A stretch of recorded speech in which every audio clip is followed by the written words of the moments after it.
तो दोस्तों big boss की खबर लेके आई हूँ। और खबर जैसा कि आपको पता है कि विकास गुप्ता को निकाल दिया गया है क्योंकि उन्होंने अर्शी खान को पानी में धक्का दे दिया था। क्योंकि अर्शी खान उनको बहुत बहुत ज़्यादा उकसा रही थी, लगातार प्रोक कर रही थी और टीज़ कर रही थी। तो एक लिमिट के बाद विकास गुप्ता से सहा नहीं गया और उन्होंने उनको स्विमिंग पूल में धक्का दे दिया, और जिसके लिए अच्छी खासी सज़ा उनको मिली है कि वो बिग बॉस से अभी ऑलमोस्ट बाहर ही जा चुके हैं। और दूसरी खबर ये है कि राहुल वैद्या आज कटघरे का सामना करेंगे। सलमान खान उनके सामने कुछ ऐसे बहुत इंटेंस और टफ क्वेश्चंस रखने वाले हैं जिसका जवाब राहुल वैद्या को देना पड़ेगा। क्योंकि जब राहुल वैद्या छोड़ के गए थे, क्लियरली सलमान खान ने उनसे बहुत बार पूछा था कि क्या आप रियली घर छोड़ के जाना चाहते हैं, क्या आप जेन्युइनली घर को मिस कर रहे हैं। तो उन्होंने अच्छे से शांत होकर बोला था कि हाँ, मैं होम सिक हूँ और मैं अपने मदर फादर को, मैं इतने टाइम से कभी दूर रहा नहीं उनसे इतने दिनों तक के लिए, तो मैं उनको जेन्युइनली मिस कर रहा हूँ और मैं इसकी वजह से मैं जा रहा हूँ। और वो चले गए थे। अब जब वो वापस आए तो सलमान ने उनको बोला कि आप भगौड़े की तरह गए। तो उन्होंने बोला, राहुल ने, कि मुझे आप भगौड़ा मत बोलिए, मैं भगौड़ा नहीं हूँ। तो आपने बोला, सलमान ने बोला, आप भगौड़े हो। उसका रीज़न है क्योंकि आप खुद गए हो घर से।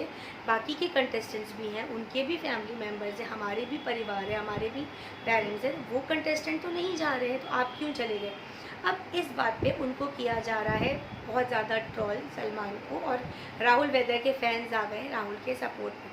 तो एक चीज़ तो क्लियर है यहाँ पर कि सलमान खान की इस जगह या क्रिएटिव्स की कोई गलती नहीं है, क्योंकि उन्होंने किसी इंटरनल वोटिंग के थ्रू राहुल को नहीं निकाला। उन्होंने नहीं बोला राहुल को कि आप जाइए।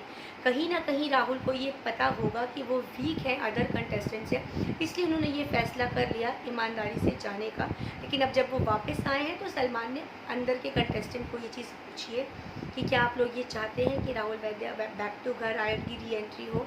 अब कंटेस्टेंट कितना सपोर्ट करेंगे, कौन उनका साथ देगा, क्योंकि अब जो लेवल हो गया है वो बिल्कुल हाई हो गया है और एकदम कंपटीशन ज़बरदस्त जा रहा है। तो उसमें राहुल की री एंट्री, और सबको पता है राहुल की फ़ैन फॉलोइंग्स बहुत है, सपोर्ट सिस्टम बहुत है उनका, बाहर ट्वीट पे हर जगह उनको लोग ट्रेंड कर रहे हैं, उनको सपोर्ट कर रहे हैं। तो इस वजह से घर वाले क्या डिसीज़न लेते हैं ये तो हमें नहीं पता। लेकिन अब राहुल की री एंट्री होगी क्या नहीं, ये हाउसमेट्स पे डिपेंड करता है। और जहाँ तक मुझे लगता है और जो जानकारी मुझे मिली है, they will accept Rahul as a contestant, और वो वापस से री एंट्री करने वाले हैं घर में। और रही बात ट्रॉल करने की, तो trolling is not necessary here, every time troll is not necessary. क्योंकि इस बार जो ट्रॉलिंग हो रही है बिग बॉस की या क्रिएटिव टीम की इज़ रियली नॉट गुड। क्योंकि राहुल की खुद के फैसले की वजह से वो गए हैं। तो राहुल को अगर उन्होंने भगोड़ा, तो एक वर्ड यूज़ किया कि आप खुद से निकले हो, आपका रीज़न जो था वो इतना इमरजेंसी रीज़न या अर्जेंट रीज़न नहीं था कि घर में भगवान ना करे किसी को कुछ प्रॉब्लम हो इसलिए आप जा रहे हो, या फिर कुछ ऐसा सीरियस इशू आ गया हो कि आप जा रहे हो। बट वो खुद से गए थे, जस्ट आप ऐसा बोल के कि वो होम सिक हो रहे हैं, वो फैमिली को मिस करें, that's it. This is the reason that he has given, और इसके ऊपर कुछ और रीज़न नहीं था। तो आई डोंट थिंक कि उनको ट्रॉल करना और राहुल को सपोर्ट करके बार बार बिग बॉस पे ब्लेम करना इज़ नेसेसरी और गुड। तो this time I think trollers को भी बिग बॉस के एग्रीटेड में कि थोड़ा सा सोचना चाहिए, इस बात पे गौर करना चाहिए कि राहुल की गलती भी नहीं कहेंगे तो राहुल को हम ये भी नहीं कहेंगे कि राहुल ने कोई बहुत स्ट्रॉन्ग डिसीजन लिया वहाँ पे रुकने का। और बाद में उनके जाने के बाद पता चला था, ये भी सलमान ने क्लियर किया था कि राहुल वो लास्ट कंटेस्टेंट नहीं थे, उनके नीचे कोई और कंटेस्टेंट था।